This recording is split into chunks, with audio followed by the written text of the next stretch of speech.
ঈদ মোবারক। আজকে কুরবানির দিন। আজকে আমরা কথা বলবো না, শুধু দুই একটা কথা বলবো।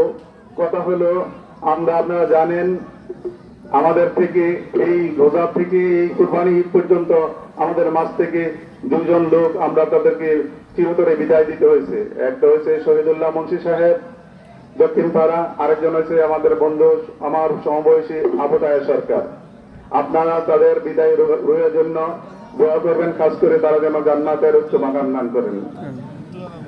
আর যিনি তার নামটা আবারও বলতে হয়, প্রায় সময় মিস হয়ে যায়, তারপরে বলি আমাদের গ্রামের লেবত আলী, যার হাত ধরে ঈদগার উন্নয়নের কাজটা আরম্ভ হয়েছে। ঈদগাহ যে আমরা আজকে যে সৌন্দর্য দেখতেছেন, এই সৌন্দর্যের প্রথম উদ্যোক্তা হয়েছেন লিয়াকত কাকা। ওনার হাত ধরে আমরা কাজ আরম্ভ করেছিলাম। আলহামদুলিল্লাহ কাজটা আমাদের প্রায় শেষের পথে। তো আপনারা ওনার জন্য খাস করে দোয়া করবেন।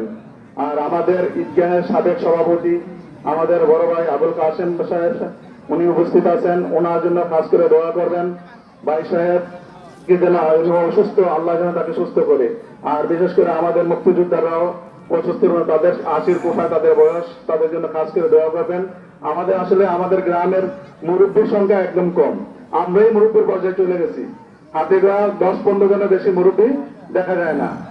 আপনাদের তাদের জন্য দোয়া করবেন। আর আজকে যে আমাদের এই রোদের মধ্যে আমরা বসতে পারছি সুন্দরভাবে, এটা যিনি ব্যবস্থা করেছেন আমার বড় ভাই বীর মুক্তিযোদ্ধা মিজানুর রহমান সাহেব, আপনাদের কাছে দোয়া চাইছেন।